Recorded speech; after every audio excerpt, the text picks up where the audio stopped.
Salam əziz müəllimlər, hər vaxtınız xeyir olsun. Mən Samira Eminova. Bugün danışırıq diferensial təlimdən. Təlimdə diferensial yanaşmadan danışırıq. Nədir diferensial yanaşma? Different sözündən götürülüb, mənası ingilis dilində müxtəlif deməkdir. Yəni təlimdə şagird müxtəlifliyi nəzərə alaraq dərsimizi qurmaqdır. Bəs buradakı şagird müxtəlifliyi nədir görəsən? Şagirdlər müxtəlifdir. Öyrənmə tərzlərinə görə şagirdlər müxtəlif olar, intellektlərinə görə şagirdlər müxtəlif olar, qavramasına, anlamasına, düşünməsinə, idrakına görə şagirdlər müxtəlifdir, maraqlarına görə belə şagirdlər müxtəlifdir. Öyrənmə tərzlərinə görə müxtəliflik deyəndə biz keçən dərsimizdə öyrənmə tərzlərindən danışmışdıq. Dedik ki, 4 öyrənmə tərzi var idi. Elə şagirdlər var ki, görərək yaxşı öyrənirlər. Bunlar vizual öyrənənlərdir.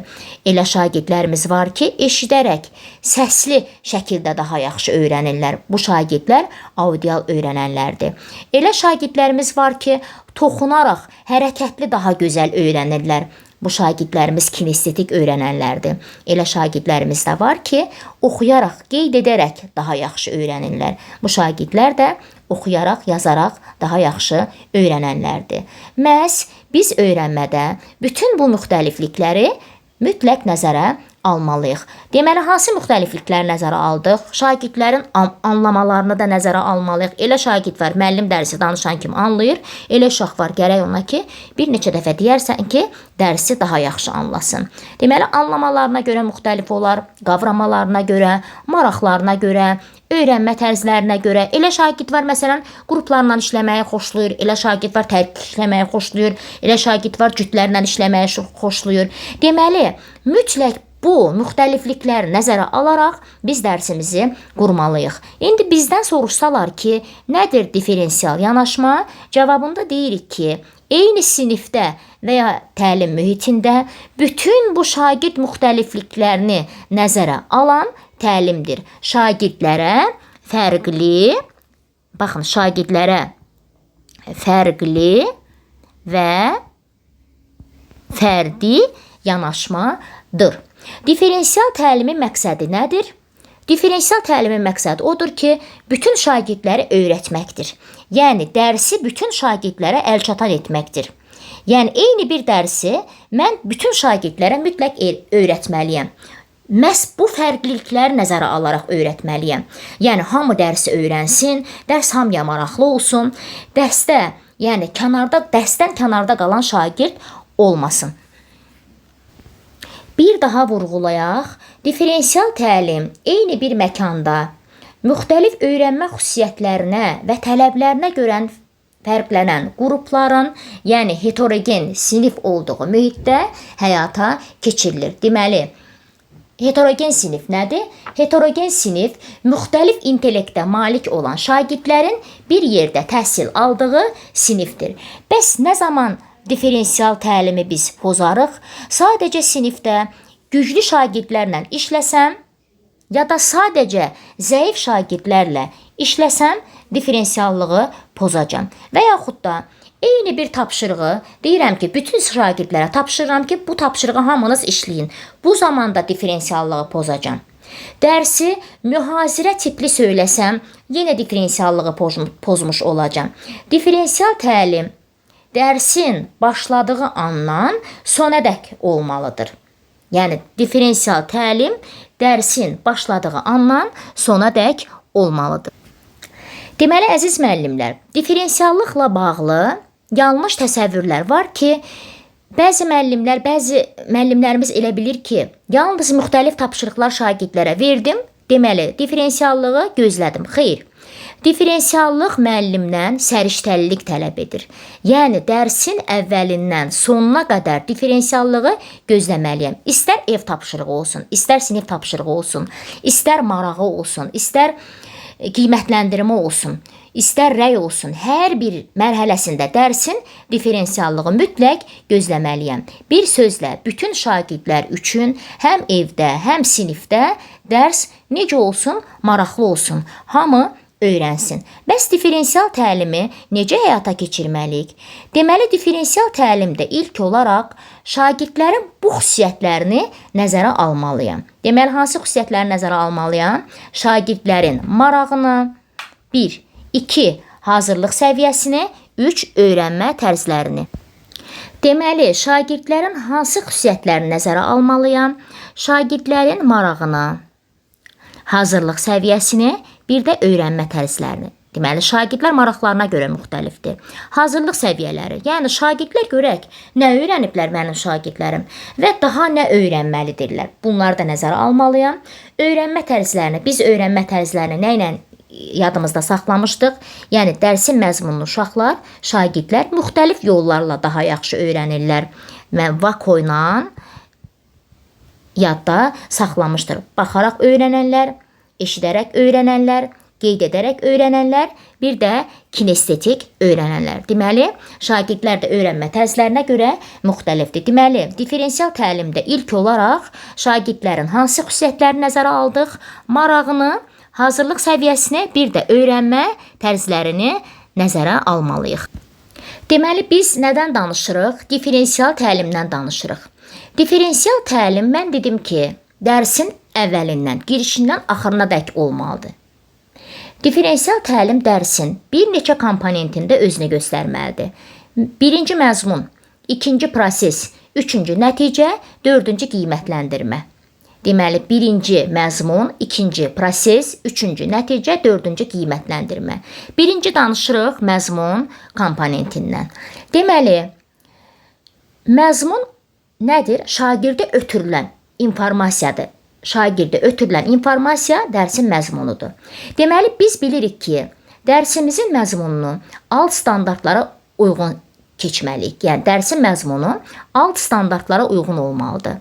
Həm də onu bilirik ki, uşaqlar məzmunu müxtəlif cür anlaya bilirlər. Elə şagirdlər var ki, dərsi yaxşı qavrayır, eləsi var ki, qismən mənimsəyir. Bunun üçün biz nə etməliyik? Məzmun üçün tapşırıqlarımızı Bloom taksonomiyasının mərhələlərinə uyğun hazırlamalıyıq. Yəni, tapşırıqda Bloom'un bütün mərhələləri öz əksini tapmalıdır. Xatırlamaq olsun, istər xatırlamaq mərhələsi olsun, ta yaratmaq mərhələsinə qədər tapşırıqlarımızda bu mərhələlər öz əksini tapmalıdır. Deməli, xatırlamaq, anlamaq, tətbiq, təhlil, dəyərləndirmək, yaratmaq mərhələlərinə aid olan tapşırıqlarımızda bu cür tapşırıqlar, çalışmalar öz yerlərini tapmalıdır. Yəni, tapşırıqlarımız şagirdlərin müxtəlifliyinə uyğun olmalıdır. Yəni, bir tapşırığı verdim uşaqlara, bütün sinifə, deyək ki, bu olsun tətbiq mərhələsi. Elə şagirdlər onu tətbiq edə bilməyəsidir. Yəni, sinifdə bütün uşaqları nəzərə almalıyam. Ta ən aşağı təfəkkür səviyyəsindən tutmuş, yuxarı təfəkkür səviyyəsinə qədər, yəni, o cür tərtib eləməliyəm tapşırıqları. Yəni, tapşırıqları elə tərtib etməliyik ki, A-dan Z-yə bütün şagirdlər işləsin. Deməli, məzmunla bağlı differensiallıqda nəyi yadda saxlayırıq? Tapşırıqların hazırlanmasını. Nəyi yadda saxlayırıq? Tapşırıqların hazırlanmasını. Hazırlanmasını. Nəyə görə? Bloom. Bax, Bloom taksonomiyasının mərhələlərinə görə tapşırıqları hazırlamalıyıq. Bir də şagirdlərə məzmunla bağlı seçim azadlığı verməliyik. Məsələn, evə deyək ki, sinifdə bir esse verirəm. Yəni, sadəcə bir esse yox. Bir neçə adda esse verə bilərəm, bir neçə adda tapşırıq verə bilərəm ki, onlara istədiklərini yaza bilsinlər. İndi deməli, məzmunda nədən danışdıq? Məzmunda dedik ki, şagirdlərə tapşırıqlar hazırlayanda Bloom'un mərhələlərinə uyğun tapşırıqlar hazırlamalıyıq. Birinci xatırlama mərhələsindən tutmuş, ta yaratmaq mərhələsinə qədər tapşırıqlarımız, bunlar öz əksini tapmalıdır tapşırıqlarımızda. Deməli, məzmunla olan hissəni anladıqmı? Anlamış olaraq inşallah. İndi danışırıq ikinci komponentimiz olan prosesdən. Proses komponenti odur ki, dərsin şagirdlər üçün düzgün qurulmasıdır. Yəni, proses komponentində artıq şagirdlər müxtəlif yollarla öyrənirlər. Müxtəlif yollarla dərsi mənimsəyirlər. Proses komponentində differensiallığı, müxtəlifliyi də nəzərə almalıyıq. Proses komponentində biz dərsi elə qurmalıyıq ki, bütün şagirdlər dərsi mənimsəsin. Məsələn, mənim dərsim sifət dərsidir, sifət mövzusudur. Dərsi elə qurmalıyam ki, bu sifət mövzusunu bütün şagirdlər öyrənsin. Yəni, öyrənmə tərzlərini nəzərə alaraq şagirdləri öyrətməliyəm. Yəni, sifəti video çarxlarla göstərərəm, şəkillərlə göstərərəm, videolardan istifadə edərəm, əyani vəsaitlərdən, rəsmlərdən sifəti göstərərək şagirdlərə öyrədərəm. Eşidərək öyrənənlərə həmən sifəti səsli şəkildə öyrədərəm. Elə olacaq şagirdlər ki, toxunaraq öyrənərlər, toxunub öyrənəcəklər. Oxuyub yazaraq öyrənənlər mövzunu qeyd edərək, oxuyaraq daha yaxşı öyrənəcəklər. Yəni, mən bu sifət mövzusunu bütün sinfin uşaqlarına müxtəlif cür öyrətməliyəm. Göstərərək də öyrətməliyəm. Əyani vəsaitlərdən də istifadə edərəm, video çarxlarla göstərərəm. Səsli şəkildə öyrənənlərə mühazirə tipli oxuyaram, danışaram, öyrədərəm. Yəni, elə şagirdlərimiz də olacaq ki, deməli, fərdi işləməyi sevirlər. Elə uşaqlar var, cütlərlə işləməyi sevirlər, seçirlər, sevirlər. Yəni, baxın, bunları da nəzərə almalıyam. Bunları da nəzərə almalıyam. Deməli, mən proses komponentində, diferensiallıqda nə edirəm? Müxtəlif materiallardan istifadə edib mövzunu şagirdlərə öyrətməliyəm. Bir də təlim formalarını nəzərə almalıyam. Elə uşaq var, fərdi işləyəcək, eləsi var, cütlərlə daha yaxşı işləyir, eləsi var, qrupla işləməyi xoşlayır. Deməli, proses zamanı şagird öyrənir. Bütün yük də müəllimin üzərinə düşür. Müəllim müxtəlif materiallarla mövzunu öyrədir. Deməli, nə dedim? Proses zamanı şagird öyrənir. Müəllim müxtəlif materiallarla mövzunu öyrədir. Biz dəstə müxtəlif təlim formalarından istifadə edirik. Təlim formaları hansılar idi? Cütlərlə iş, qruplarla iş, siniflə iş, fərdi iş. Yəni, müxtəlif təlim formalarından istifadə edirik dərsimizdə. Cütlərlə öyrənmək istəyənləri qoyaq cütlərlə öyrənsin. Qruplarla işləmək istəyənləri qoyaq qruplarla öyrənsin. Deməli, prosesdə nəyi nəzərə aldıq? Nəyi nəzərə aldıq prosesdə? Öyrənmə tərzlərini. Deməli, öyrənmə tərzlərini, prosesdə öyrənmə tərzlərini, bir də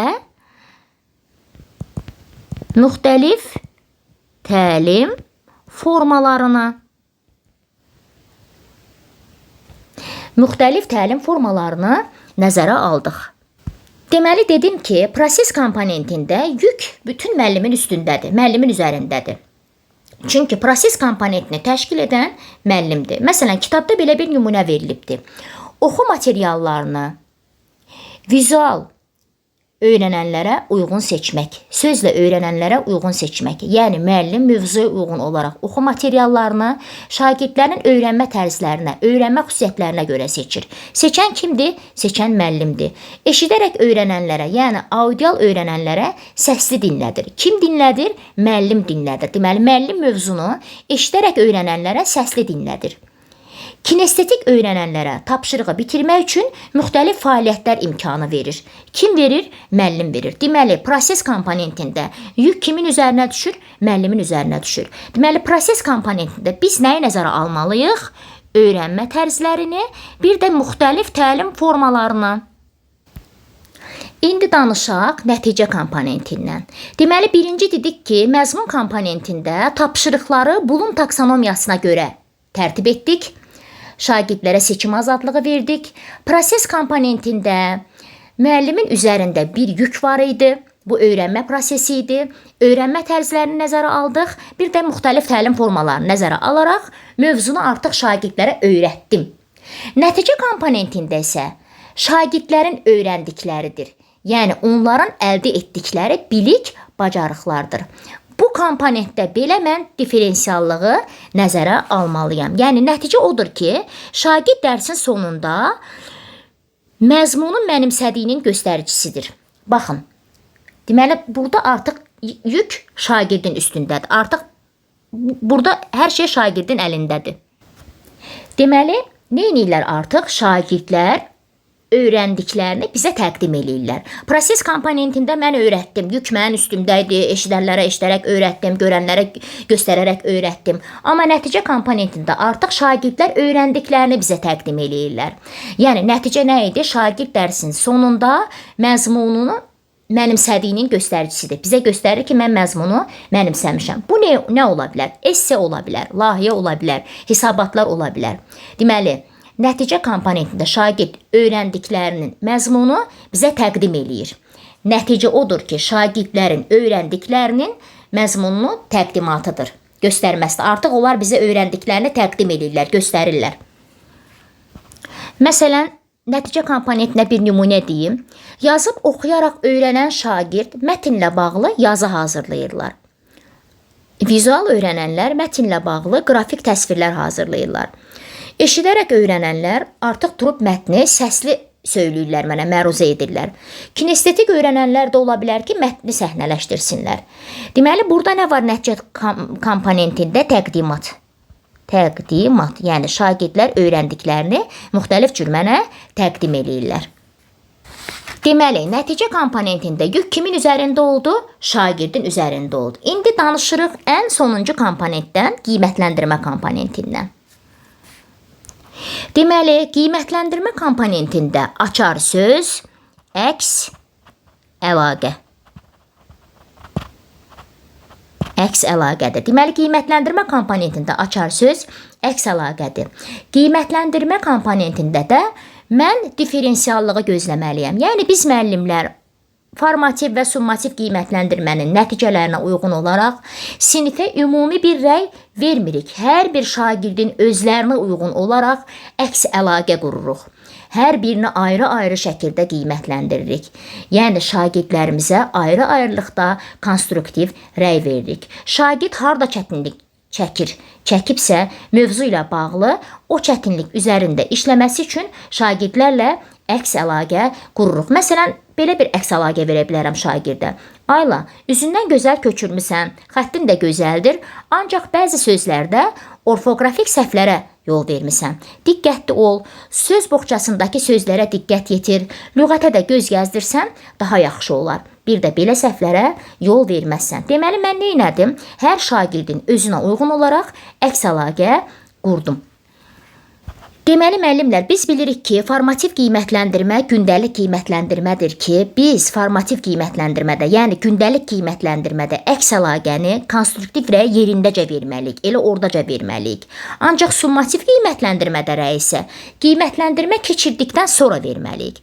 Formativ qiymətləndirmədə həmin gün, həmin dərsdə, həmin anda yerindəcə verməliyik. Summativ qiymətləndirmədə isə artıq summativ keçirdikdən sonra rəyi şagirdlərə verməliyik. Deməli, qiymətləndirmə komponentində nəyi nəzərə aldıq? Şagirdlərə verilən əks əlaqəni nəzərə alırıq. Yəni, şagirdlərə ümumi bir rəy vermirik. Hər birinə ayrı-ayrılıqda, fərdi şəkildə əks əlaqə qururuq, konstruktiv rəy veririk. Formativ qiymətləndirmədə yerində, anındaca, summativ qiymətləndirmə isə keçirildikdən sonra veririk. Əziz müəllimlər, diferensial təlimin bir sıra üstün cəhətləri var. Deməli, şagirdlərə öyrənmələri üçün daha çox seçim verirəm. Öz öyrənmələrində artıq şagirdlər məsuliyyətli olurlar. Bütün şagirdlər dərsdə fəal olurlar. Bütün şagirdlərin dərsi başları dərsə qarışır. Sinifdə az nizam-intizam pozuntusu olur. Yəni, artıq mən bütün uşaqları nəzərə aldım, hər birinə tapşırıq verdim. Yəni, xatırlamaq mərhələsindən tutmuş ən yuxarı yaratmaq mərhələsinə qədər. Yəni, hər şeyin öyrənmə tərzlərini nəzərə aldım, təqdimatlarda belə nəzərə aldım. Yəni, bu şagirdlər dərsdə necə olmur? Yəni, boş işlərə başı qarışmır, ancaq özlərinə başı qarışır. Sinifdə az nizam-intizam pozuntusu olur. Yəni, səs-küy əlbəttə olacaq, amma işgüzar səs-küy olacaq. Sonra tədqiqatlar göstərir ki, diferensial təlim yüksək qabiliyyətli şagirdlərlə yanaşı, əlbəttə ki, əlilliyi olan şagirdlər üçün də effektivdir. Yəni, diferensial təlim şagirdlər üçün maraqlıdır. İndi danışaq diferensiallaşma və skafoldingdən. Əziz müəllimlər, ümumi təlim strategiyası kimi diferensiallaşma da skafoldingə oxşuyur. Ancaq hər ikisinin fərqli cəhətləri əlbəttə ki var, amma hər ikisinin ortaq cəhəti ondan ibarətdir ki, şagirdi uğura aparmaq, hədəfə aparmaq, olduğu yerdən hədəfə çatdırmaqdan ibarətdir. Ancaq bu yanaşma bir-birindən fərqlənirlər. Biz biraz əvvəl diferensial yanaşmadan danışdıq. Diferensial yanaşma dərs prosesində tətbiq olunur, amma scaffolding isə bütövlükdə tədris yanaşmasını əhatə edir. Scaffolding şagirdlərə müvəqqəti dəstəkdir. Yəni scaffolding geniş bir anlayışdır. Diferensiallıq isə scaffoldingin içərisində yerləşir. Müəllim həm şagirdlərə diferensial yanaşmalı, həm də scaffolding fəaliyyətini yerinə yetirə bilir, yerinə yetirməlidir. Yəni hər ikisini də müəllim yerinə yetirə bilir, bilməlidir. Deməli, diferensial yanaşma scaffoldingin içərisində yer alan bir prosesdir. Yəni scaffolding müvəqqəti bir dəstəkdir. Tutaq ki, şagird isim mövzusunda mücərrəd isimləri seçə bilmir. Mən nə edirəm? Şagirdə tapşırıq vermişəm, cümlələrin içərisində mücərrəd isimləri seçə bilmir. Bu zaman mən şagirdə əgər desəm ki, bu mücərrəd isimlərdir, bunların altından xətt çək, deməli mən artıq burada scaffolding rolunu oynamıram. Nə etməliyəm mən? Deməli, mücərrəd isimlər barəsində məlumat verə bilərəm, bu cür kömək eləyə bilərəm, müvəqqəti bir yardım eləyə bilərəm. Deməli, dedim ki, scaffolding şagirdə müvəqqəti bir dəstəkdir. Scaffolding geniş anlayışdır, diferensiallıq onun içərisində yer alır. Bir də dedik ki, diferensial yanaşma dərs prosesində tətbiq olunur. Mən biraz əvvəl diferensial yanaşmadan danışdım. Scaffolding isə bütövlükdə tədris yanaşmasını əhatə edir. Deməli, əziz müəllimlər, biz bugün danışdıq təlimdə diferensial yanaşmadan. Deməli, təlimdə diferensial yanaşmanı öyrəndik. Dedik ki, diferensial yanaşma şagirdlərə fərqli və fərdi yanaşmadır. Şagirdlərin hansı xüsusiyyətləri nəzərə aldıq? Şagirdlərin marağını, hazırlıq səviyyəsini, öyrənmə tərzlərini. Sonra vurğuladım ki, diferensial yanaşma dərsin əvvəlindən axırına qədər qorunmaqla olmalıdır. Diferensial təlim dərsin bir neçə komponentində öz əksini tapmalıdır. Hansı komponentlərdə öz əksini tapdı? Məzmun, proses, nəticə və qiymətləndirmə. Hər birisində ayrı-ayrılıqda izahını verməyə çalışdım. Əziz müəllimlər, inşallah ki, yararlı olmuşdur bu izahım sizlər üçün. Bir sonraki izahlarda görüşmək ümidi ilə. Sağ olun, sağlıqla qalın.